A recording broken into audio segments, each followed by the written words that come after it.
Assalamu alaikum everyone. Today we will be reading with this chapter called The Last Lesson. Okay, so this chapter is particularly written by Alphonse Daudet. And let us talk about the main characters or the characters involved in this particular chapter. The characters enlisted are Franz, M. Hamel, the villagers,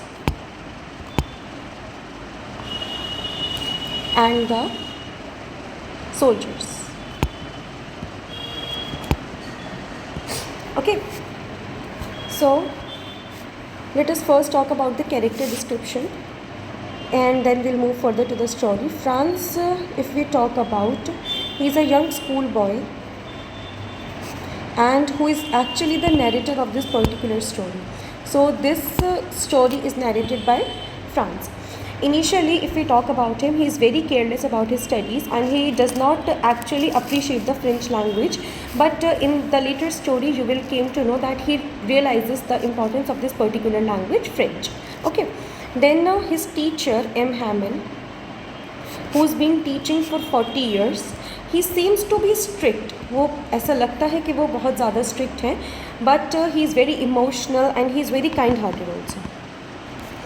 So if we talk about his teacher again, so he's strict. He seems to be he seems to be someone who does not let enter into the class, who does not let anybody enter into the class if he seems to be late.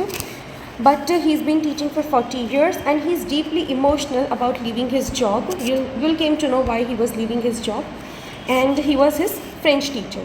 So M. Hamel was basically the French teacher of Franz. Then the next characters that I have enlisted above are the villagers and the postmaster. Okay, so these villagers, these are not very young people, these are actually elderly people, and these villagers also include the former mayor of the city. Basically उस village में जो mayor थे वो भी इधर involve है और उन्होंने भी ये लास्ट लेसन जो है अटेंड किया था as a mark of respect for M Hamel and to show the regret also कि हमने पहले ये फ्रेंच लैंग्वेज क्यों नहीं सीखा. And lastly the Prussian soldiers. These Prussian soldiers actually ये स्टोरी में डायरेक्टली इन्वॉल्व नहीं है, बट इनका जो प्रेजेंस है वो ये सिम्बलाइज करता है कि how powerful the German occupation was and how oppressed the region. ठीक है. So let us talk about the story first. Initially what happened was, so there was this Franco-Prussian war going on.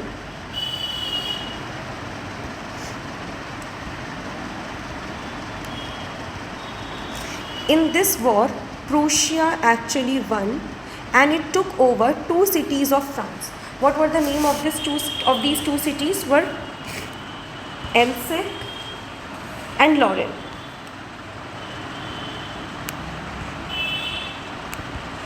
Basically Franco Prussian war में Prussia जो है it won and it took over 2 cities of France which were named as Alsace and Lauren.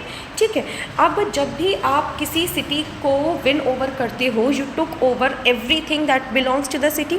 तो Prussia actually thought के हम अगर city को take over कर रहे हैं तो हमें इनकी लैंग्वेज पर टेक ओवर करना होगा, क्योंकि जब तक नेटिजन्स अपनी लैंग्वेज के बारे में नहीं बोलेंगे तब तक कम्प्लीटली हम उनसे उनकी फ्रीडम को नहीं छीन सकते. तो उन्होंने ये ऑर्डर इम्पोज किया कि from the next day onwards the children और the people of these 2 particular cities are not going to speak the French language. Instead they will be talking, they will be learning about the German language. ठीक है. So let us start with the story now. I think you all get the overview up to now. ठीक है. तो ये जो story है ये France ने नरेट की है, who was basically the young school boy, और वो काफ़ी ज़्यादा केयरलेस था अपनी स्टडीज़ को लेकर के. वो मतलब स्टडीज़ को लेकर के केयरलेस होना मतलब वो स्टडी कम करता था. Basically he use to play outside and he always neglects his lesson. I mean he does not pay attention, he does not pay much attention to the lessons and especially the French grammar. इस lesson पर तो वो बिल्कुल भी attentive नहीं था. And on the day of his last lesson, on the day when Prussian government actually imposed the law कि अब बच्चों को बिल्कुल नहीं सीखना है फ्रेंच, तो उस दिन उसको पता नहीं था and he was reluctant to go to school. Now why he was reluctant in the sense कि वो स्कूल नहीं जाना चाहता था. एक तो वो लेट हो गया था, दूसरा उसको ये डर था कि उसके जो टीचर हैं एम हैमन, उन्होंने उसको एक लेसन लर्न करने को दिया था विच वॉज पार्टिसिपल्स। तो वो एक तो उसने वो लेसन लर्न नहीं किया था, और फिर जब उसने रास्ते में जाना शुरू किया वो लेट हो गया था, उसने लेसन लर्न नहीं किया था, तो ऑब्वियसली किसी भी बच्चे का दिल चाहता है कि आज स्कूल की छुट्टी हो जाए। तो वो देख रहा था कि उस दिन का जो दिन था वो काफ़ी ज़्यादा ब्राइट था। I mean it was a bright sunny day, the birds were chirping and he has every reason to not go to school, और वो बंक करना चाहता था। बट इवेंचुअली उसने इस चीज़ को असाइड रखा, उसने रेजिस्ट किया अपनी इस टेम्पटेशन को, बंक करने की टेम्पटेशन को, and he ended up going to the school. Now when he goes to the school he was in fear कि आज मैं फिर से लेट हुआ हूँ, तो एक तो इस वजह से मुझे एम हैमल डांटेंगे, और दूसरा कि मैंने पार्टिसिपल्स वाला लेसन भी लर्न नहीं किया है, so I am going to be scolded very badly. तो जैसे ही फ्रांस स्कूल पहुंचा उसने नोटिस किया कि काफ़ी अनयूजुअल साइलेंस है। यूजुअली स्कूल में तो पूरे टाइम जैसे शोर वगैरह मचता रहता है, but everything was seen to be very quite that day, and he was surprise to see कि स्कूल में उस दिन विलेजर्स भी आए हुए थे, और विलेजर्स में कौन आया हुआ था? फॉर्मर मेयर भी आया हुआ था, postmaster was there, everyone were there, और वो काफ़ी ज़्यादा स्ट्रेंज था, ठीक है। और सब लोग क्लासरूम जो थे वहाँ पर बैठे हुए थे, और वो उसके लिए काफ़ी अनयूजुअल इसलिए था क्योंकि villagers never attended the school, but villagers इसलिए आए हुए थे to show respect to the teacher M Hamel, and they were also in regret कि उन्होंने पहले अपनी लैंग्वेज के ऊपर इतना ज़्यादा तवज्जो क्यों नहीं दिया। They were actually in regret for not learning their mother tongue earlier, ठीक है। अब एम हैमल ने जब लेसन पढ़ाना स्टार्ट किया उसी टाइम फ्रांस जो है वो क्लासरूम में आता है, बट उस दिन उसके टीचर उसको स्कोल्ड नहीं करते हैं, विच वॉज़ वेरी सरप्राइजिंग।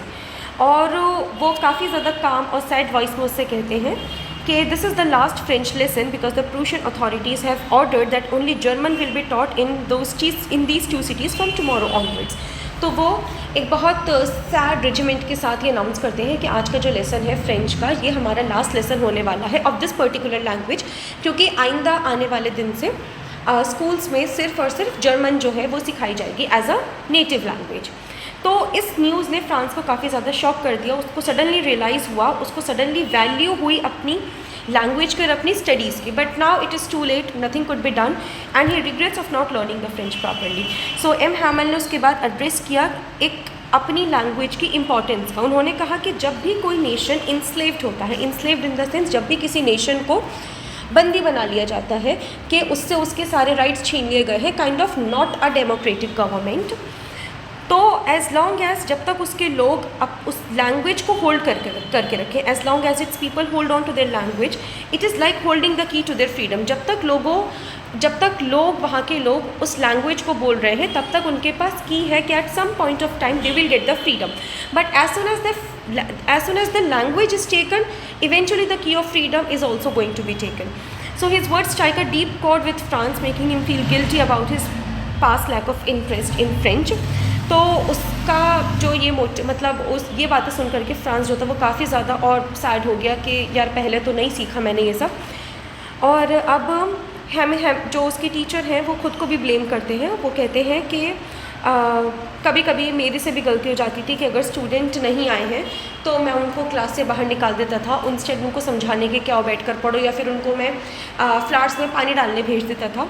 और उन्होंने फिर पेरेंट्स को भी क्रिटिसाइज़ किया। उन्होंने कहा कि पेरेंट्स प्रेफर करते हैं कि वो अपने बच्चों को जो है वो काम पर भेजें और instead of making them study. And he also expresses his sadness over how the people take their language for granted and education for granted until it has been taken away. Now that their rights are being taken away, so people actually realize the importance now. So जैसे जैसे lesson शुरू होता है तो France जो है he struggles to understand the rules of participles, but M. Hamel is patient. अब now जो उसका होमवर्क मिला था फ्रांस को पार्टिसिपल्स का, तो वो पढ़ाना शुरू करते हैं। जैसे जैसे वो क्लास को कंटिन्यू करते हैं तो वो ग्रामर के बारे में पढ़ाते हैं। He teaches about grammar, the writing part and the history part, but everything, all these three things they seem to be very meaningful that day. Now during the writing exercise, जब लिखने की बारी आई तो सब लोग जो थे वो काफ़ी ज़्यादा फोकस्ड थे और चाहते थे कि उनकी लैंग्वेज उनसे ना छीनी जाए। इवन उस क्लासरूम में जो एल्डर्स बैठे हुए थे, the village people, they were also writing and they were showing regret के अगेन भाई क्यों नहीं पहले याद की मैंने, हमने अपनी लैंग्वेज के खिलाफ, मतलब वो काफ़ी ज़्यादा डिटरमिन्ड थे, बट लास्ट डे पर डिटरमिन होने का कोई फ़ायदा नहीं होता। ठीक है, अब एम हैमिल का फाइनली गुड बाय का लेसन आता है कि जैसे ही चर्च क्लॉक जो थी इट स्ट्राइक्स टू 12, तो लेसन जो है now it has came to an end and overcome with an emotion he actually M. Hamel tries to speak, but he was very choked with tears and he was unable to say anything. He turns to the blackboard, मतलब M. Hamel जो है वो काफ़ी ज़्यादा emotional हो गए थे, इतने ज़्यादा कि उनके गले से आवाज़ तक नहीं निकल रही थी। तो वो लार्ज लेटर्स में वो ब्लैकबोर्ड की तरफ मुड़ते हैं और लार्ज लेटर्स में लिखते हैं vive la France, which means long live France. और ये जेस्चर जो है वो इस जेस्चर के साथ क्लासरूम को छोड़कर चले जाते हैं और finally the French lesson is ended and ended your first lesson also. Okay, so there's this question that we miss a thing when we are in the fear of losing it, and substantiate this statement with 2 examples from the last lesson, how the people in the story suddenly realized how precious their language was to them. This question came in the year 2024 and ये जो statement है कि we miss the thing when we miss a thing when we are in a fear of losing it, basically it is very perfectly illustrated in this lesson. जो लोग थे else's और Lauren के, उनसे उनकी लैंग्वेज छीन ली गई थी जब वो लोग अपनी लैंग्वेज को कैसे ले रहे थे, फॉर ग्रांटेड ले रहे थे। ठीक है, बट जब वो अपनी लैंग्वेज को फॉर ग्रांटेड ले रहे थे तब तक तो ठीक था, बट जैसे ही उनकी लैंग्वेज उनसे वापस ले ली गई, they were on the verge of losing it due to what, due to Prussian rule. Due to Prussian rule, their language was taken away from them. They suddenly realized how precious it was, and we have to give 2 examples from the story to highlight this area. एक तो example हम क्या दे सकते हैं, एक तो France का regret कि उसने पहले क्यों नहीं सीखी। उस स्टोरी में हमने 2 ही रिग्रेट्स देखे ना, एक तो फ्रांस को रिग्रेट था और एक किसको था रिग्रेट, विलेजर्स को था। विलेजर्स के रिग्रेट के अंदर you guys can mention about the post master और द फॉर्मर मेयर। ठीक है, so you can start this question actually came for 6 marks, और इस आंसर को आप कैसे लिख सकते हैं कि एक तो फ्रांस के रिग्रेट को अगर आपको एक्सप्लेन करना हो, सो यू कैन राइट के पहले तो फ्रांस का कैरेक्टर्स है that he was a young school boy and he avoid studying French, he found grammar very boring and he preferred playing outdoors. पहले तो फ्रांस का जो है आप लोग पूरा का पूरा क्या दे देंगे, कैरेक्टर स्केच दे देंगे। But when M Hamel announced that this was the last French lesson, France was in deep regret and he suddenly wished that he must have studied harder his language properly, and even the most difficult grammar rules like the participles seemed very easy to him. मतलब at the end of the day जब उसके teacher उसको participles वगैरह सिखा रहे थे, he only realized the value of something when it was about to be taken away from him. और villagers का sudden love for their language, you guys can write कि जो विलेजर्स थे which included the former mayor also the post master also, वो उन्होंने कभी भी French language के थ्रू अपना केयर वगैरह नहीं शो किया। They were very busy with their lives and they did not bother about education at all. But when they heard that French would not longer be taught, their language is going to be taken away, suddenly they felt very deep connection, they felt very deep connection with their mother tongue, and they came to attend the last lesson, and it was there to show respect to M. Hamel also. ठीक है, so this was the chapter and मतलब इस chapter से basically इसी type के questions पूछे जा सकते हैं आप लोगों से। Okay, so this is another chapter which is chapter number 2, The Lost Spring, and the author of this chapter is Anis John. Basically this story revolves around the 2 lives, one is Sahib Alam and the another one is Mukesh. तो इनका पहले हम brief character देखते हैं, साहिब आलम का, then Sahib के parents का, मुकेश का, और फिर मुकेश की फैमिली का। ठीक है, ये जो लॉस्ट स्प्रिंग है, बेसिकली लॉस्ट तो you all know like losing of something, spring basically here refers to childhood. के यहाँ पर ये जो 2 बच्चों के आपको नाम दिख रहे हैं, साहिब आलम और मुकेश, उनका चाइल्डहुड जो है वो किस तरीके से, basically the spring is the most beautiful season of the year as we all know, right. And childhood as well is the most beautiful part of our lives. So how this most beautiful part of their lives is being lost, this we have to deal in this chapter. Let us first talk about Sahib Alam. So Sahib Alam जो है, he is a young boy and he lives in Seemapuri.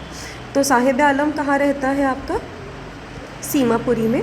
और ये सीमापुरी कहाँ है? दिल्ली का एक slum area है. ये सीमापुरी क्या है आपका? दिल्ली का एक स्लम एरिया है, ठीक है. And he is a rag picker. Rag picker means some persons who use to pick up the bottles like plastics और मेटल्स वगैरह को उठाते हैं और फिर उनको सेल आउट कर देते हैं in order to get something, ठीक है. तो ये जो साहिब आलम है, he is not originally from Delhi. Originally he and his family belongs to Bangladesh, ठीक है. They escape to Delhi. They are not originally from Delhi. They escaped to Delhi. They migrated to Delhi in search for a better life. But this is not really the case.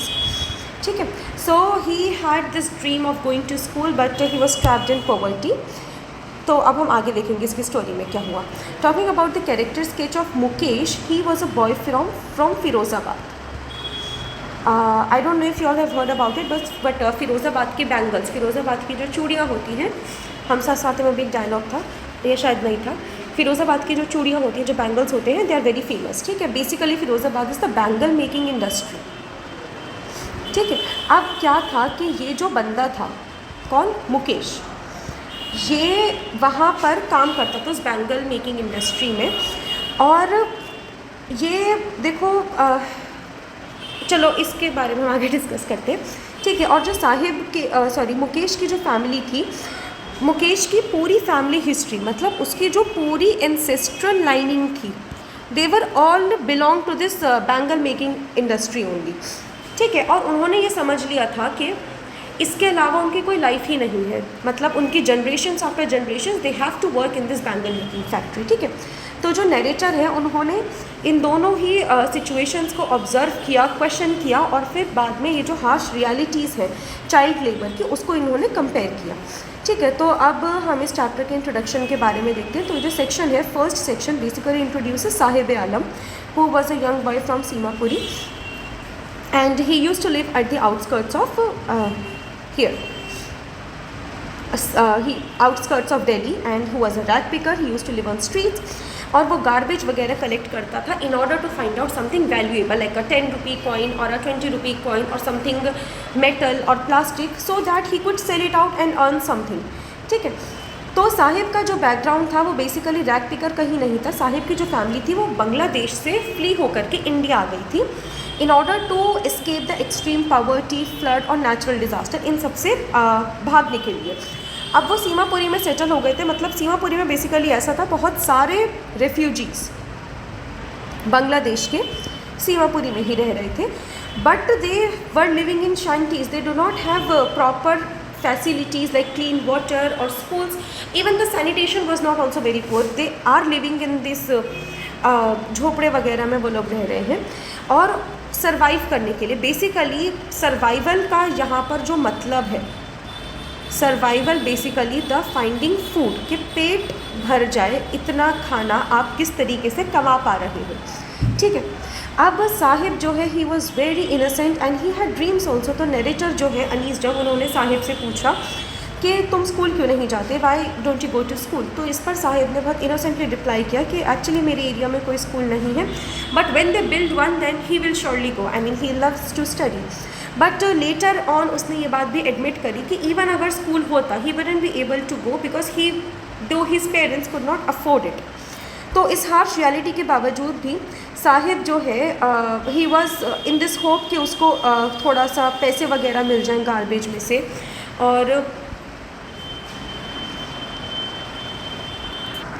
तो वो जो garbage वगैरह collect करता था, वो इसी hope में करता था कि जैसे उसको कोई पेनी मिल जाए या फिर शूज़ मिल जाए. मतलब उसने किसी बच्चे को देखा होगा शूज़ वगैरह पहने हुए.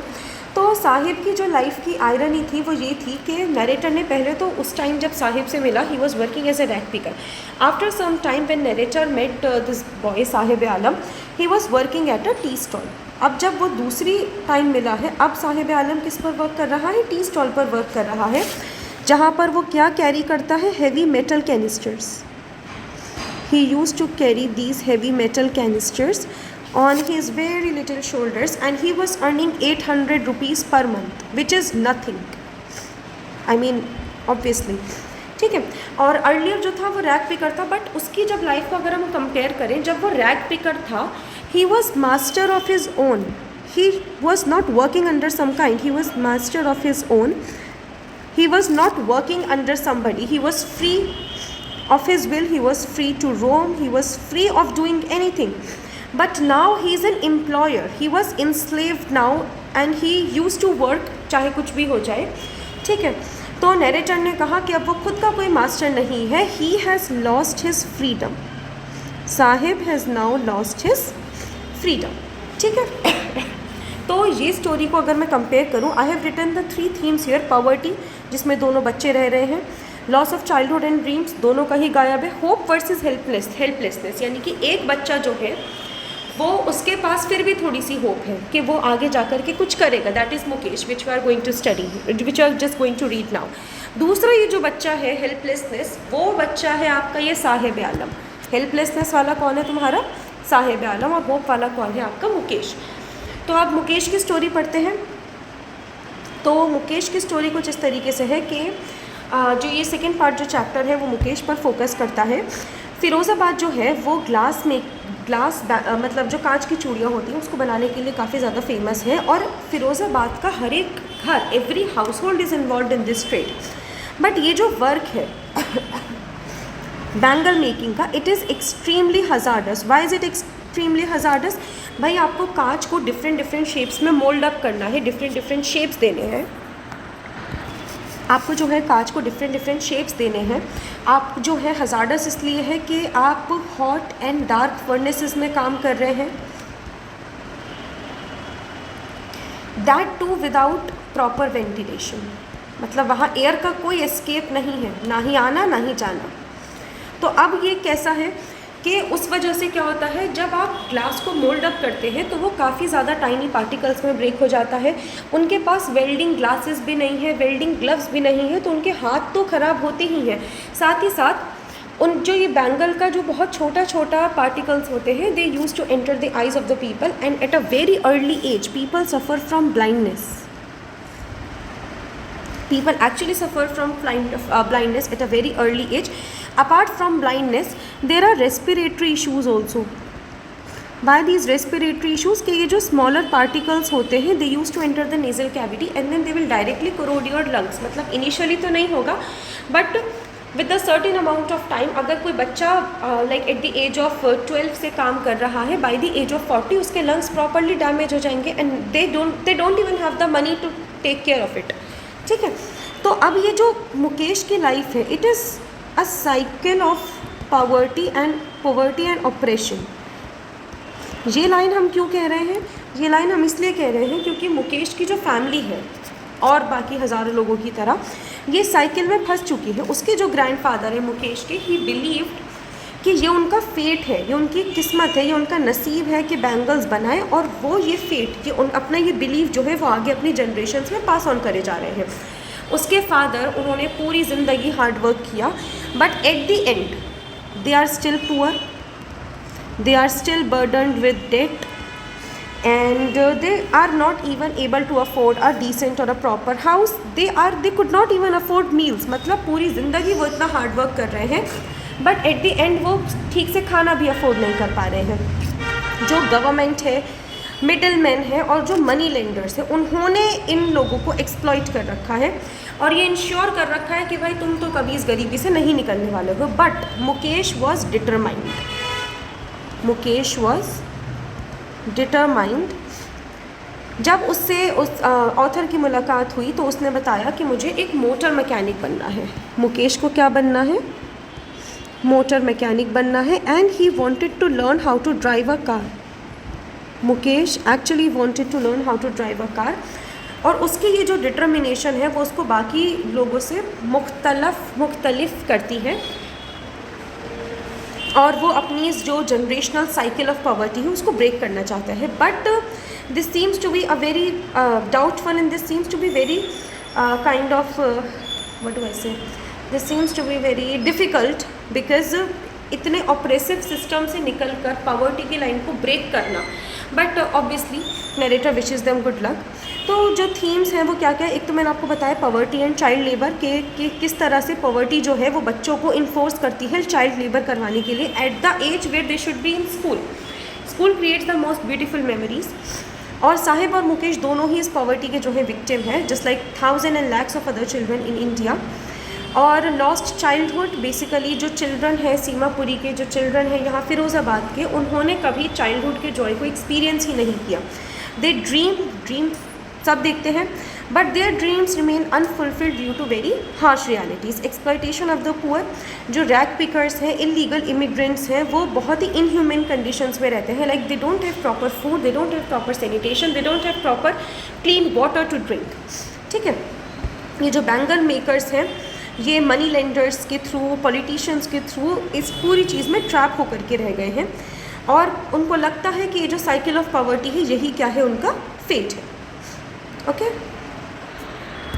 ये बेसिकली 2 प्रीवियस ईयर के क्वेश्चन हैं, ये 2 लाइंस थी, हमें इनको एक्सप्लेन करना था कि what do you infer about their lifestyle from the phrase pitch their tents. Pitch their tents basically suggest करता है उनकी अनसेटल्ड लाइफ को, जो ये बांग्लादेशी रेफ्यूजीज़ हैं ना, उनकी अनसेटल्ड लाइफ को ये प्रिडिक्ट करता है कि वो कॉन्स्टेंटली एक जगह से दूसरी जगह जा रहे हैं in order to search for work किसके लिए, सर्वाइवल के लिए, so that they can afford a 2 time meal a day. और वो क्या इंडिकेट करता है, it indicates poverty obviously and it indicates the instability in their lifes. These are the things which it indicates. Another thing is going to bed without an aching stomach. Going to bed without an aching stomach means they should have enough food to eat so that they do not suffer from hunger at night. इन लोगों के लिए जो biggest concern है वो है finding food. इनका जो biggest concern है वो क्या है, फूड फाइंड आउट करना in order to survive so that they can sleep without feeling hungry and this finding food they consider it as a blessing. ठीक है, दिस वॉज द चैप्टर, तो I hope you all understand it. Okay, so the next chapter of today is Poets and Pancake. This is a chapter from Asoka Mitra. He is the author of this chapter and this is basically a story which is set in Gemini Studios in Madras in 1940s or 1950s. Madras is present day Chennai. तो ये 1940s की कहानी है, उस time पर चेन्नई का क्या नाम था, मद्रास था। ठीक है, अब ये जो स्टोरी है ये बहुत ह्यूमरसली, मतलब काफ़ी ज़्यादा सरकास्टिकली जेमिनी स्टूडियोज़ के वर्किंग इन्वायरमेंट के बारे में है। मतलब ये जो है it is a movie production house, it's a movie production house जहाँ पर मूवीज़ वगैरह की शूटिंग वगैरह होती है। और ये जो चैप्टर है ये बताता है मतलब this chapter gives an insight to the people, the culture and the daily life at the studio. मतलब स्टूडियो में लोग कैसे कैसे लोग हैं, मतलब कौन कौन लोग हैं, उनकी क्या क्या वर्क लाइफ है और मतलब क्या क्या उनकी डिफरेंट पर्सनालिटीज़ हैं। Basically the main focus is the makeup department. ठीक है, सबसे पहले बात करते हैं मेकअप डिपार्टमेंट की। मेकअप डिपार्टमेंट जो है वो डायरेक्टली रिलेटेड है तुम्हारे इस चैप्टर के टाइटल से। ठीक है, तो ये जो चैप्टर है ये कैसे स्टार्ट होता है कि जो आपका नैरेटर है वो मेकअप डिपार्टमेंट को जो है वो डिस्क्राइब करता है। पोएट्स एंड पैनकेक्स जो है बेसिकली एक पॉपुलर मेकअप ब्रांड के नाम से आया है। पैनकेक क्या है, तुम्हारे एक पॉपुलर मेकअप ब्रांड है। ठीक है, अब ये जो मेकअप ब्रांड है ये फिल्म इंडस्ट्री वाले जो है वो काफ़ी ज़्यादा वाइडली यूज़ करते हैं और नैरेटर जो है वो काफ़ी ज़्यादा ह्यूमरसली पॉइंट आउट करता है कि जो मेकअप डिपार्टमेंट है वो एक कन्वर्टेड बार्न काइंड ऑफ प्लेस पर लोकेटेड है। ये लोग एक्सेसिव मेकअप लेयर्स लगाते हैं अपने एक्टर्स के ऊपर और उनको बिल्कुल अननेचुरल बना देते हैं, मतलब चेहरा ही चेंज कर दिया, रंगत ही बदल दी बिल्कुल करके। ठीक है, और ये जो डिपार्टमेंट है इसमें डिफरेंट डाइवर्स ग्रुप के जो हैं वो लोग हैं इंडिया से, मतलब डिफरेंट लोग आए हुए हैं जो इस ग्रुप को लीड कर रहे हैं और उनमें कॉन्टिन्यूसली जो है वो लड़ाई होती रहती है। मतलब it's very chaotic in the makeup department क्योंकि डिफरेंट लोग आए हुए हैं तो ऐसा होता है कि एक तो language plays a very important role कि ठीक है, not its English is a very common language, जो अगर आप लोग डिफरेंट ओरिजिन से भी हो तो आप लोग मिलकर के एक इंग्लिश लैंग्वेज में बात कर लो, but this does not always plays a very important role. होता क्या है कि मतलब इतनी ज़्यादा एक तो कॉमन भी नहीं थी उस टाइम पर, दूसरा ये कि हर कोई अलग अलग जगह से आया, हर जगह का मेकअप अलग है, like Kashmiri makeup is different, Bengali makeup is different, Tamil makeup is different, Rajasthani makeup is different. तो सबका अपना नज़रिया होता है ना कि यार बेस स्ट्रॉन्ग रखो, लाइनर ज़्यादा लगा दो, मतलब बहुत सारे व्यूज़ होते होंगे, तो उनको लेकर के बहुत सारी लड़ाइयाँ होती होंगी। तो उसने मेंशन किया कि कितना ज़्यादा आर्टिफिशियल है ये जो फिल्मों की दुनिया है। This was about makeup department. अब बात करते हैं ऑफिस बॉय की। ही was the one of the key figure जिसको हमने इंट्रोड्यूस किया, जिसको उन्होंने इंट्रोड्यूस किया है इस चैप्टर में। He use to work in the makeup department, मतलब he was working in the makeup department, but उसकी पोजीशन काफ़ी लो थी, but he has literally ambitions. मतलब वो खुद को पोर्ट्रे करता था, खुद को वो देखता था as a poet and as a writer. वो थोड़ा सा फ्रस्ट्रेटेड रहता था, मतलब उसको ये लगता था कि स्टूडियो में उसका जो टैलेंट है वो वेस्ट हो रहा है। अगर उसको ऐसा लगता था तो वो खुद को प्रूव कर सकता था। I mean just my thinking, but ठीक है, आप लोग ये सब नहीं लिखेंगे, ठीक है। तो जो ऑफिस बॉय था वो कोथमंगलम सुब्बू, ये जो अगला कैरेक्टर है ना, इसको ब्लेम करता था अपनी सक्सेस ना होने के लिए कि यार मतलब ये बंदा है जिसकी वजह से मैं सक्सेसफुल नहीं हूँ। और नरेटर से भी काफ़ी ज़्यादा बातें करता था कि यार सुब्बू जो है उसने सबको ओवर शैडो कर रखा है, और मतलब सबको इन्फ्लुएंस कर रखा है, सबकी गुड बुक्स में रहता है। और नरेटर जो है वो उसकी कंप्लेंट्स को सीरियसली नहीं लेता, कि because Subbu was a very multi talented genius. मतलब जो लोग जीनियस होते हैं ना, लोग उनसे जलते ही हैं, मतलब बोलते हैं कि यार मैं सक्सेसफुल नहीं हूँ, इसमें इसका हाथ है कि ये ज़्यादा सक्सेसफुल क्यों है। Obviously it is creating competition और समथिंग, तो वो उसको लेता था। But narrator however does not take his complaint seriously. अब बात करते हैं अपने जीनियस की, कोथमंगलम सुब्बू।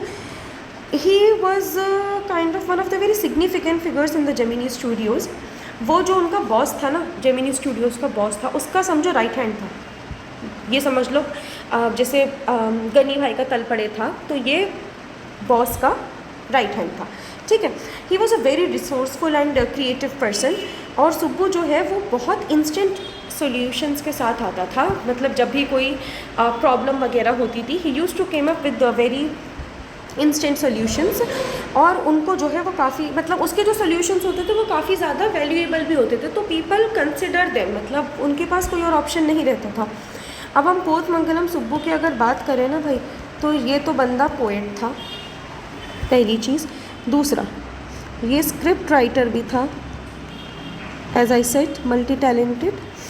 ये नॉवेलिस्ट भी था, और ये एक्टर भी था। और क्या चाहिए, है ना। और स्टोरी टेलिंग भी बहुत अच्छी करता था। अपनी इतनी सारी चीज़ें होने के बावजूद, अब उसके नेचर की बात करें, वो हम्बल रहता था। कितना अच्छा नेचर का है, और बहुत सिंपल रहता था, ठीक है। और इस वजह से लोग उससे जेलस थे, मतलब वो टारगेट बनता था सबकी जेलसी का, ठीक है। और जो ऑफिस बॉय था पर्टिकुलरली उससे, जिसकी अब बात की कि मेरी सक्सेस का वो ये है, वो उसको बहुत ज़्यादा एक्यूज़ करता था, और मतलब काफ़ी ज़्यादा। ये जो ऑफिस बॉय था ना, ऑफिस बॉय, ये सुब्बू को साइकोफैंट कहता था। साइकोफैंट कौन होते हैं? बेसिकली जो अपने पर्सनल गेन के लिए पावरफुल पीपल को खुश करते हैं। जैसे कि क्लास में बैठने वाले फर्स्ट बेंचर्स या मॉनिटर्स वगैरह होते हैं ना, तो उनके खुद के ग्रेड्स अच्छे लगें, इसीलिए वो टीचर्स की चापलूसी करते हैं, है ना। सुब्बू इसको यही कहता था। तो हम साइकोफैंट को कैसे डिफाइन कर सकते हैं? It is someone who flatters powerful people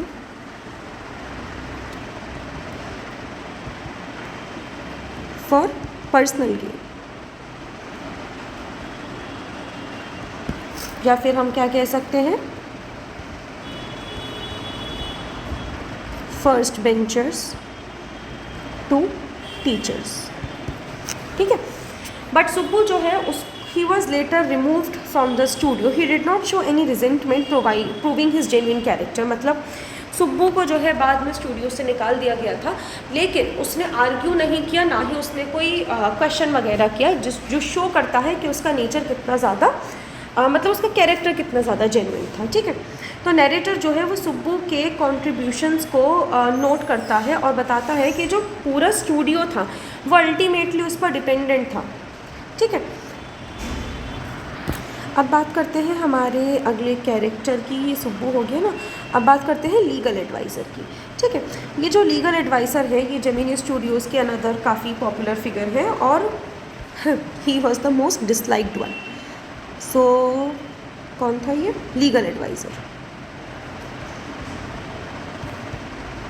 क्या कह सकते हैं इसको? Most disliked one. क्यों था अभी पता चल जाएगा। ही मतलब वो काफ़ी ज़्यादा इन्वॉल्व नहीं था फिल्म मेकिंग के लिए, लेकिन दूसरों के कामों में इंटरफेयर बहुत करता था। पता नहीं ऐसे लोगों को रखते क्यों है। ठीक है, और इसका काफ़ी ज़्यादा एक इंसिडेंट भी था। इसने ना किसी एक्ट्रेस के ऊपर प्रैंक वगैरह कर दिया था। मतलब उसने उसको ऑफिस में बुलाया और उसको बिठाया और उसको बोला कि अब तुम जाओ, और उस एक्ट्रेस को जो है वो काफ़ी ज़्यादा she felt very humiliated, very insulted कि जो एक्ट्रेस थी उसने स्टूडियो ही लेफ्ट, मतलब स्टूडियो ही वो छोड़कर चली गई और फिर शी नेवर रिटर्न। तो वो बताता है कि वो कितना कैजुअल था, और मतलब इसका ये जो कैरेक्टर था, this kind of it shows how the casual people were and how casually they are taking their power and authority that people in the studio they were exercising. ठीक है, सो ये इंसिडेंट आपको याद रखना है। अब बात करते हैं इस चैप्टर के लास्ट उसकी, visit of mysterious English poet. Now the name of this mysterious English poet was Stephen Spender. पहले से नहीं पता था, बाद में पता चला, बट मैं पहले से बता रही हूँ, स्टीफन स्पेंडर। अब क्या हुआ था कि एक दिन इन स्टूडियो के लोगों ने एक इंग्लिश पोएट को इनवाइट किया अपने स्टूडियो पर कि भाई आओ और आकर के स्पीच दो। लेकिन बहुत सारे लोग क्योंकि तमिल बोलते थे तो उनको इंग्लिश समझ में ही नहीं आई।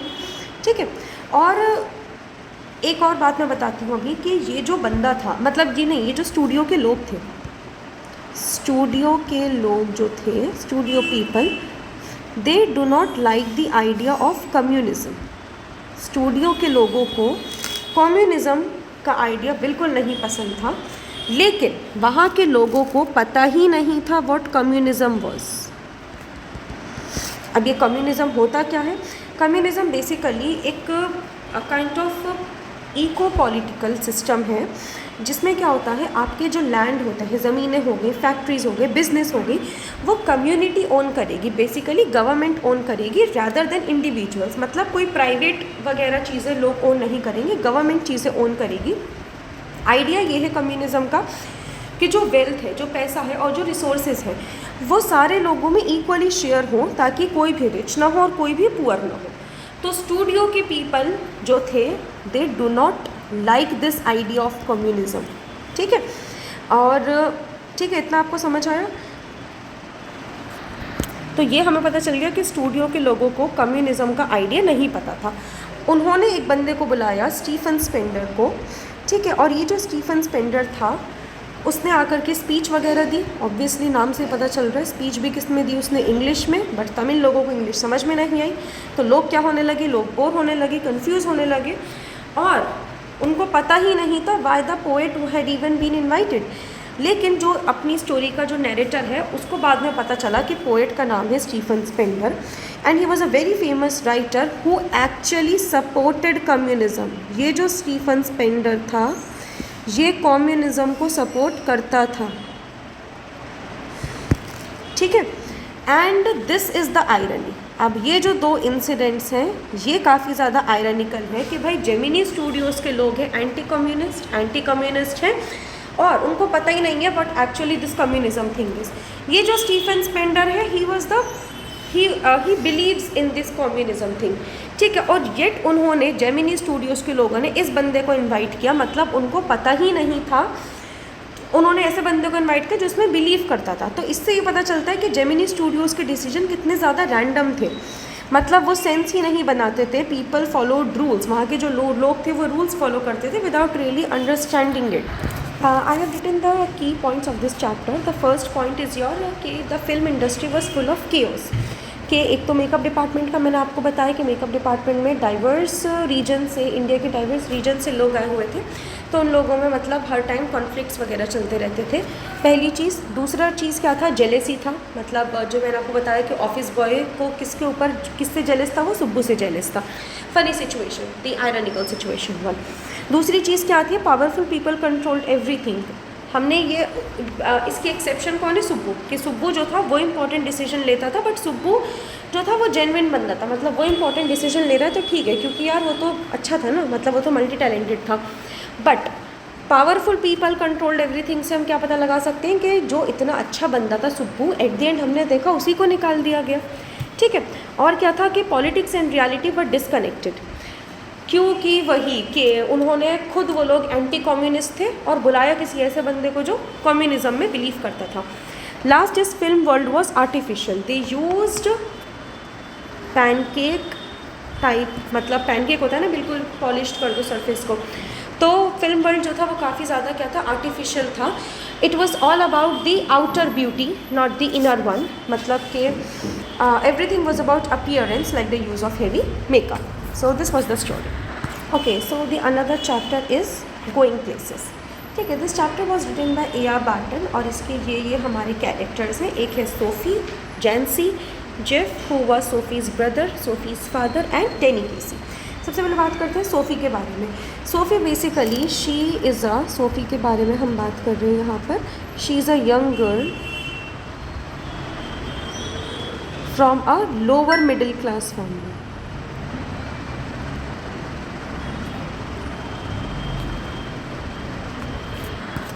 She has big dreams of becoming a fashion designer or an actress or owning a boutique or something. मतलब she wanted to become rich, but rich in the glamorous life उसको चाहिए थी, ठीक है। And सोफ़ी जो थी, she lives in an imaginary world, मतलब डेलुलू में जीती थी वो, ठीक है। और मतलब खुद से ही स्टोरीज़ वगैरह मेकअप करती थी, और स्टोरीज़ भी ऐसी वैसी नहीं, बहुत ख़तरनाक स्टोरीज़। मतलब एक तो होती नॉर्मल स्टोरीज़ कि काश मैं अमीर बन जाऊँ, एक प्रिंस आ जाए मुझे ले जाए, इस टाइप की स्टोरीज़ नहीं, उसकी स्टोरीज़ बहुत ख़तरनाक होती थी, ठीक है। और मतलब अब बताऊँगी उसकी स्टोरी आगे क्या हुआ, पहले हम कैरेक्टर्स के बारे में देख लेते हैं। तो सोफ़ी का हो गया, अब बात करते हैं जैंसी की। जैंसी जो है सोफ़ी की दोस्त है, रियलिस्टिक है, रियल वर्ल्ड में वो जीती है, ठीक है। और उसको पता है कि जो फ्यूचर है वो लिमिटेड है, एंड मतलब limited in the sense she knows what her limits are in the future, and she is okay कि हाँ उसको फैक्ट्री में ही वर्क करना है। और उसका मकसद क्या है, सोफ़ी को रियलिटी में, ट्रैक पर वापस लाना, कि मतलब शी इज़ वेरी फ्रस्ट्रेटेड कि यार ये कितनी ज़्यादा इसकी इमेजिनेशन ख़तरनाक होती जा रही है, और उसके अंदर कॉमन सेंस है, ठीक है। अब बात करते हैं जेफ की, जो कि है आपके सोफ़ी का ब्रदर। जेफ जो है, सोफ़ी उस अपने ब्रदर को काफ़ी ज़्यादा एडमायर करती है, बताऊंगी क्यों करती है। सोफ़ी बहुत चालाक है, और ही वॉज़ अ मैकेनिक, और सोफ़ी जो है अपनी फैंटेसी सारी जो है उसके साथ शेयर करती है, इन ऑर्डर कि उसका भाई जो है वो उस पर बिलीव करे। मोस्टली साइलेंट रहता है उसका भाई, लेकिन वो सोफ़ी के बारे में केयर करता है और उसकी स्टोरीज़ को क्या करता है, सुनता है। फिर बात करते हैं सोफ़ी के फादर की। He was also hard working practical man, और मतलब वो, मतलब इन द सेंस वो फुटबॉल, बियर वगैरह सब इन्जॉय करते हैं। सोफ़ी के ड्रीम्स पर, सोफ़ी की इमेजिनेशन पर सोफ़ी के पापा कुछ ध्यान नहीं देते, उनको पता है मेरी बच्ची पागल है, बहुत अनरियलिस्टिक है, और वो फुटबॉल को बहुत देखते हैं। एंड अभी बताऊँगी, ये जो बंदा है ना डेनी केसी, ये फुटबॉल प्लेयर ही है, तो उसके फादर जो है वो डेनी केसी को बहुत पसंद करते हैं, that he is a great player.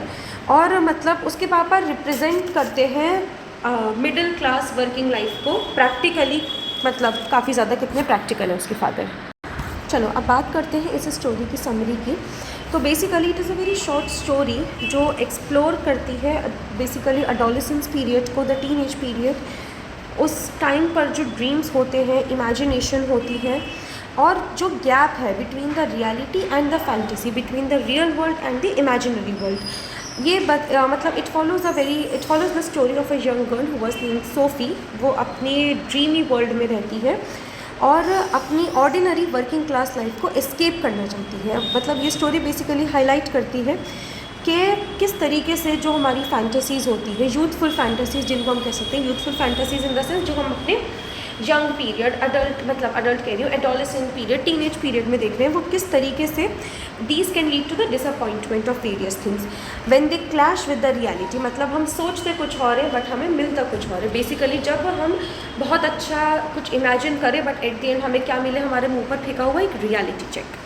ठीक है, तो स्टोरी जो है वो किस तरह से शुरू होती है कि जो सोफ़ी होती है वो अपनी फ्रेंड जैंसी के साथ स्कूल से घर तक चलकर जा रही होती है। वो दोनों ही लोअर मिडिल क्लास फैमिली के होते हैं and they are expected to work in a factory after finishing their school. School finish करने के बाद they were expected by their families that they would end up working in a family. Sophie जो है इस रियलिटी को accept नहीं करती and she dreams of becoming an actress और the owner of a fashion boutique और अ फैशन डिज़ाइनर और इवन अ मैनेजर। मतलब बहुत हाई पोस्ट पर वो अपने आप को इमेजिन करती है।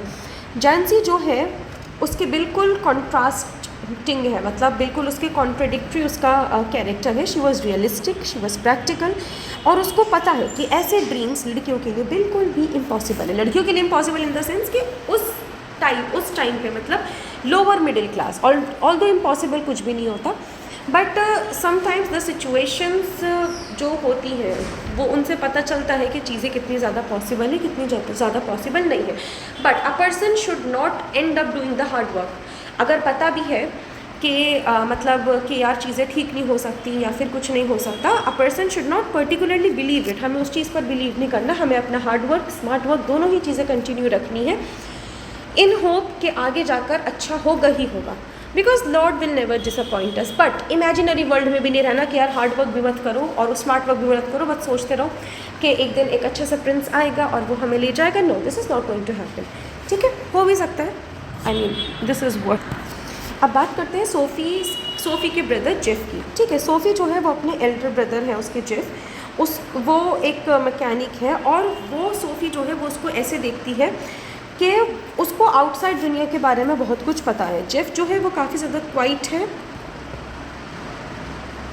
Jeff he was quite, he was reserved and SoFi जो है वो उसके इस मिस्टीरियस वर्ल्ड का पार्ट बनना चाहती है। ठीक है, और सोफ़ी अपनी फैंटेसी उसके साथ शेयर करती है in order and she thinks कि जेफ जो है वो उसको सुनेगा और उस पर बिलीव करेगा। बट ऑब्वियसली वो नहीं करता, दिमाग है उसके अंदर। ठीक है, तो सोफ़ी जो है वो जेफ को बताती है कि वो किससे मिली, डैनी केसी से मिली। कौन? वो अच्छा वाला फुटबॉल प्लेयर, उस टाइम पर बहुत मशहूर होगा कोई। ठीक है, विच इज़ अ कम्प्लीट लाई। कुछ सच नहीं है इस स्टोरी में, बहुत झूठी स्टोरी है। तो सोफ़ी जो है वो एक पूरी इमेजिनरी एंटायर स्टोरी क्रिएट कर लेती है कि वो कहाँ पर मिली डैनी केसी से। SoFi met Danny Casey at where? At this shopping arcade। मतलब बंदी ने पूरी स्टोरी बना ली है कि मैं यहाँ पर उससे मिली हूँ और वो क्लेम करती है कि डैनी स्माइल्ड एट हर। ठीक है, और ये भी बताती है Danny promised to meet her again। ठीक है, और वो बताती है कि मतलब जब वो ये सब चीज़ें जेफ को बताती है, क्या क्या बताया कि मैं डैनी केसी से शॉपिंग आर्केड पर मिली और डैनी ने मुझे देखकर स्माइल किया और डैनी ने मुझे प्रॉमिस भी किया कि मैं फिर से तुमसे मिलने आऊँगा। जेफ जो है उसकी स्टोरी पर बहुत ज़्यादा डाउट करता है। ऑब्वियसली कोई भी डाउट करेगा, शुक्र है थप्पड़ नहीं मारा। लेकिन सोफ़ी जो है अपनी फैंटेसीज़ पर एकदम स्टिक रहती है और ख़ुद के ऊपर ही बिलीव करना शुरू कर देती है। बाद में वो अपने फादर को भी बताती है कि मैं डैनी केसी से मिली, तो उसके फादर हंस के उड़ा देते हैं बातों को कि ये सिर्फ तुम्हारी चाइल्डिश फैंटेसी है। ठीक है, अब सोफ़ी जो है वो अपनी इमेजिनेशन में इस कदर बिलीव करने लगती है कि जहाँ पर उसने अपनी इमेजिनरी स्टोरी में सोचा था कि डैनी ने मुझसे यहाँ बोला है मैं यहाँ पर मिलने आऊँगा, वो बंदी वहाँ पर पहुँच जाती है। इतना फारिग टाइम है इस लड़की के पास कि Sophie started believing in her imagination so much that she goes to the spot where she planned in her imaginary story to meet Danny Casey. She waits for him, wait भी कर रही है इमेजिनेशन के through, मतलब imagination भी वहाँ पर बैठी हुई और इमेजिन कर रही है कि अब डैनी केसी आएगा, कि वो किस तरीके से आएगा, how he would come and talk to her. Time गुजरता जाता है and she slowly realize that he will not come because he was never suppose to. मतलब वो बैठी हुई है, टाइम गुजरा जा रहा है, एट द एंड बंदी को फाइनली रियलाइज़ होता है कि यार नहीं वो नहीं आएगा क्योंकि मैं तो मिली ही नहीं हूँ. This girl I don't know. ठीक है, और फाइनली ये मोमेंट उसको रियलिटी में वापस ले आता है and she felt very sad and disappointed. इस टाइम पर उस बंदी को फाइनली डिसअपॉइंटमेंट हुआ. गुस्सा भी आ रहा है, इस पर तरस भी आ रहा है, बट क्या कर सकते हैं. ठीक है, तो इस स्टोरी की अगर हम थीम की बात करें, स्टोरी की थीम जो है वो 3 उस पर बेसिस है. बेसिकली ड्रीम वर्सेस रियलिटी, कि सोफ़ी की इमेजिनेशन उसको अब उसकी डल लाइफ से निकाल कर ले आई थी, लेकिन एट द एंड उसको क्या मिला, फुल ऑफ डिसअपॉइंटमेंट. तो स्टोरी बेसिकली बता रही है कि people often to live a better life but they eventually face the reality unless they are working very hard and they are working very smart for it. ठीक है, social class and limitation. Sophie की जो family है basically it came under the category of working class, but her father knows कि dreams, अकेले सिर्फ dreams देखना won't change their fate, won't change the reality. Dreams देखो but along with the dreams hard work is necessary, smart work is necessary and lots of दुआज is necessary. ठीक है, सोफ़ीज़ ambition जो है, सोफ़ी के जो एम्बिशन है वो उसके जो फाइनेंशियल बैकग्राउंड है उसके साथ क्लैश करते हैं, जिसकी वजह से उसके जो ड्रीम्स हैं दे वर काइंड ऑफ अनअटेनेबल. ठीक है, यूथ एंड इमेजिनेशन की अगर मैं बात करूं तो स्टोरी जो है बेसिकली बताती है कि जो यूथ यंग माइंड्स होते हैं वो कितने ब्यूटीफुली फैंटेसीज़ को क्रिएट करते हैं ताकि वो अपनी ऑर्डिनरी लाइफ से निकलकर थोड़े टाइम के लिए अलग हो जाए. मतलब थोड़े टाइम के लिए इमेजिन करना ठीक है, बट आप जाकर ही उस जगह पर बैठ रहे हो, उस बंदे का इंतज़ार कर रहे हो तो वेस्टेज ऑफ टाइम है फुल. ठीक है, तो सोफ़ी रिप्रेजेंट करती है सारे टीनेजर्स को जो बड़े बड़े ख्वाब देखते हैं but struggle when those dreams do not come true. फिर बाद में डिसअपॉइंटमेंट होती है.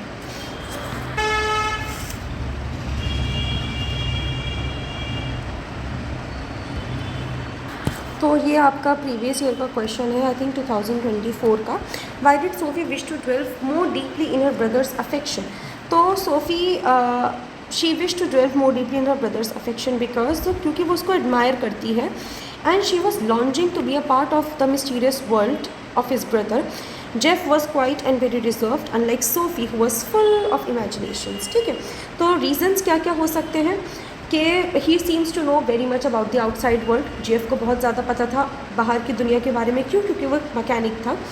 और सोफ़ी बिलीव्ड कि उसने लाइफ को बहुत ज़्यादा देखा है, मतलब उसके पास एक्सेस है. जो प्लेसेस सोफ़ी ड्रीम करती है जेफ कैन विजिट इट. ठीक है, he was silent and mysterious. Jeff काफ़ी ज़्यादा बातें नहीं करता, वो चुप रहता है. तो सोफ़ी को उसकी जो साइलेंस है काफ़ी ज़्यादा इंट्रिगिंग लगती है. शी इमेजिन दैट कि उसके पास सीक्रेट्स हैं और उसके पास एक्सपीरियंस है जहाँ तक मेरी पहुँच नहीं है और वो उसके वर्ल्ड को शेयर करना चाहती है. And she wanted him to believe in her fantasy. Sophie जब भी जेफ को अपनी इमेजिनरी बातों के बारे में बताती है तो वो होप करती है कि वो उस पर बिलीव करे. जेफ वैसे तो स्केप्टिकल है बट वो चाहती है कि जेफ उसके बारे में अलग सोचे बाकी लोगों से. और he represented an escape from her ordinary life. Sophie की जो लाइफ थी वो काफ़ी ज़्यादा डल थी, काफ़ी ज़्यादा प्रेडिक्टेबल थी कि स्कूल के बाद तो फैक्ट्री में ही काम करना है. But she launch to be a part of the adventures and experiences she imagine she had. एक क्वेश्चन ये भी था आपका कि what inference can you draw about Sophie's relationship with her father from the story going places. कि Sophie के relationship को आप किस तरह डिस्क्राइब करोगे. सोफ़ी का रिलेशनशिप विद हर फादर, आप सोफ़ी के और उसके फादर के रिलेशनशिप को किस तरीके से डिस्क्राइब करोगे इन दिस स्टोरी. तो अगर हम देखें कि सोफ़ी के जो फादर हैं वो प्रैक्टिकल हैं और सोफ़ी जो है वो ड्रीमर है, क्योंकि सोफ़ी कॉन्टीन्यूसली फैंटेसाइज करती है ग्लैमरस लाइफ को, लेकिन उसके फादर जो है वो काफ़ी ज़्यादा रियलिटी वाले हैं. लैक ऑफ इमोशनल बॉन्डिंग हम कह सकते हैं कि उसके और उसके फादर के बीच में बहुत ज़्यादा डीप अफेक्शन नहीं है, ना ही बहुत ज़्यादा कोई क्लोज कन्वर्जेशंस है. मतलब वो अपनी बेटी की बातों पर काफ़ी ज़्यादा ध्यान भी नहीं देते. और फादर का जो इंटरेस्ट है बेसिकली वो फुटबॉल पर है, ना कि अपनी बेटी की बातों पर. वैसे किसको ही होगा, बट ओके हो भी सकता है. और मतलब वो फुटबॉल मैचेस और बियर देखना ज़्यादा पसंद करते हैं कि वो एक टिपिकल वर्किंग क्लास मैन है.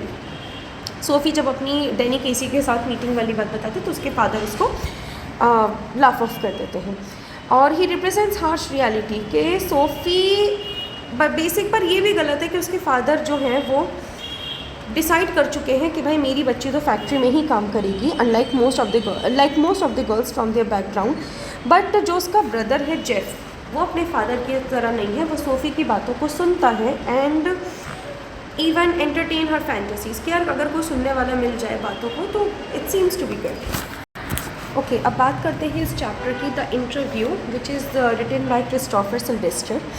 तो ये जो चैप्टर है interview, it basically explores the importance, the impact and the opinion surrounding the interviews. देखो इंटरव्यू को लेकर के डिफरेंट लोगों का डिफरेंट परसेप्शन होता है, डिफरेंट व्यूज़ होते हैं, ठीक है। तो ये जो चैप्टर है बेसिकली 2 पार्ट्स में डिवाइडेड है। एक तो history and perception of interviews, दूसरा एक original interview with Umberto echo. He is a renowned Italian writer, he is a Italian writer, ठीक है। सबसे पहले हम बात करते हैं पार्ट 1 की, basically which is the art and controversy of the interviews. तो ये जो चैप्टर है शुरू होता है और एक्सप्लेन करता है हमें how interviews have become a powerful tool of communication in modern society. Basically बताते हैं कि इंटरव्यू जो है अभी की मॉडर्न सोसाइटी में कितना पावरफुल रोल प्ले करते हैं। मॉडर्न सोसाइटी में इंटरव्यूज़ जो है बेसिकली अलाउ करते हैं जर्नलिस्ट को, मतलब कि to extract personal insights from public figures. इस लाइन का क्या मतलब हुआ, बेसिकली इंटरव्यूज़ के थ्रू हम किसी public figure in the sense actor हो गए, क्रिकेटर्स हो गए, फुटबॉल प्लेयर्स हो गए, मार्वल कैरेक्टर, मतलब कोई भी हो गया, उनके पर्सनल इंसाइट्स, बेसिकली उनके पर्सनल व्यूज़ हम जान सकते हैं, वो लोग क्या सोचते हैं, उनकी किस बारे में क्या राय है। बेसिकली कुछ चीज़ें बहुत पर्सनल होती हैं और वो पर्सनल चीज़ें जब हम किसी पब्लिक फिगर जिसको हम देखते हुए आ रहे हैं उसके बारे में जानें तो वो चीज़ें काफ़ी ज़्यादा हमारे लिए इंटरेस्टिंग हो जाती हैं और it makes them a vital source of information. However हर किसी को इंटरव्यू देना पसंद नहीं है। सम पीपल, बहुत सारे लोग इंटरव्यू को देखते हैं as a great way to express their thoughts, मतलब उनको लगता है कि हाँ यार मेरे थॉट्स सिर्फ मुझ तक नहीं दुनिया तक पहुँचने चाहिए, तो उन लोगों के लिए इंटरव्यू इज़ बेस्ट। बट कुछ लोगों को लगता है कि it is an intrusion, it is an kind of oblique intrusion in the sense कि ये एक काइंड ऑफ इंट्रूशन का मैं क्या बताऊँ, it's an intrusion into their private lifes, मतलब ये उनकी प्राइवेट लाइफ्स को के साथ इंटरफेयर कर रहा है। बहुत सारे फेमस राइटर्स और थिंकर्स जो हैं वो इंटरव्यू को क्रिटिसाइज़ करते हैं, जिनके क्या क्या नाम है। एक तो है ल्यूइस कैरोल, ये बेसिकली इंटरव्यूज़ को कम्प्लीटली अवॉइड करते हैं। एक है हमारे Rudyard Kipling, he is a famous writer, ये इंटरव्यूज़ को कहते हैं टेरिबल इन्वेजन ऑफ प्राइवेसी, मतलब किसी की प्राइवेसी के अंदर बिल्कुल घुस जाना, दैट इज़ इंटरव्यू। एक हमारे जो उनको अवॉइड करते हैं वो है V.S. नेपॉल, वो इंटरव्यूज़ को बिल्कुल अननेसेसरी बताते हैं। और एक है H.G. वेल्स, वो बोलते हैं वो इंटरव्यू को इन्जॉय करते हैं। तो ये तीनों तो जो हैं ये है अगेंस्ट इंटरव्यूज़ के और ये है इंटरव्यूज़ की तरफ, और इंटरव्यूज़ देते भी रहते हैं ये फ्रीक्वेंटली, ठीक है। तो जो फर्स्ट पार्ट है वो एक बैलेंस्ड व्यू बताता है कि interviews can be useful and revealing, और जो दूसरा पार्ट है वो बताता है कि इंटरव्यूज़ जो है वो मिसयूज़ भी हो सकते हैं। तो सेकेंड पार्ट की अब हम बात करें, which was basically an interview with Umberto echo. It is an actual interview between Umberto Eco, who was a famous Italian writer, philosopher, and Mukund Padmanabhan, who was a journalist from this newspaper called The Hindu. Now let us talk about who was Umberto Eco. He was best known for his novel. Umberto Eco जो है उनकी novel का क्या क्या नाम है, एक तो है द नेम ऑफ द रोज़,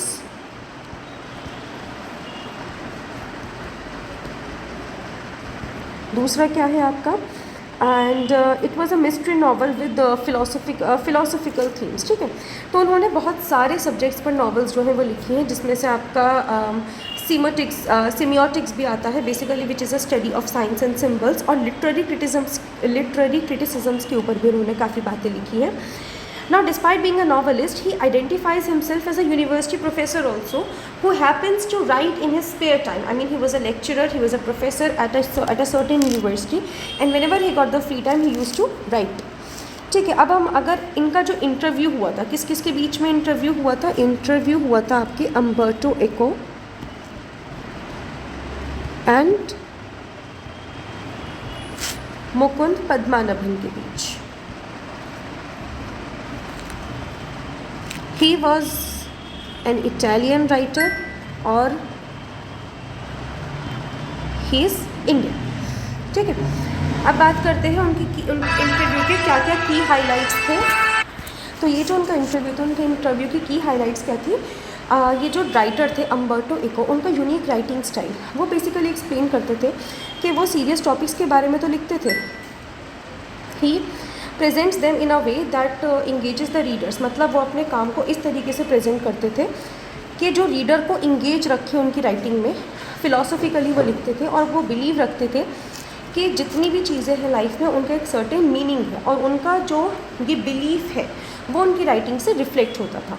दूसरा कि वो अपने टाइम को किस तरह मैनेज करते हैं। तो मुकुंद जो थे वो उनसे क्वेश्चन करते हैं कि आप अपने टाइम को कैसे मैनेज करते हैं, मतलब आप टीचर भी हैं, आप बुक्स भी लिखते हैं, आप एसेज भी लिखते हैं और आप रिसर्च भी करते हैं, कि वो अपने टाइम को किस तरीके से मैनेज कर रहे हैं। तो इको उनको एक्सप्लेन करते हैं कि वो जो एम्प्टी स्पेसेस होते हैं time in between the time, मतलब instead of laughing of with the colleagues, फालतू की बकवास करने से अच्छा वो अपने टाइम को वेस्ट करने के बजाय उनको काफ़ी ज़्यादा मीनिंगफुल बनाते हैं, और वो अपने टाइम को मतलब प्रोडक्टिवली बेसिकली यूज़ कर रहे हैं। दूसरा, उनने जो बुक लिखी थी ना, ये द नेम ऑफ द रोज़, उसकी सक्सेस के बारे में क्या ख्याल है। तो इको ने एडमिट किया कि उन्होंने ये कभी एक्सपेक्ट ही नहीं किया था कि उनकी नॉवल बेस्ट सेलर बन जाएगी। It was meant for niche academic audience, but surprisingly millions of reader उस चीज़ को फैसिनेट करने लगे। उन्होंने ह्यूमरसली बोला, people love things that they can not understand, suggesting that the books complex theme attracted curiosity. उन्होंने ये बोला कि लोगों को वो चीज़ें ज़्यादा अच्छे से समझ आती हैं, मतलब वो चीज़ें ज़्यादा अच्छे से पसंद आती हैं जो वो समझ नहीं पाते।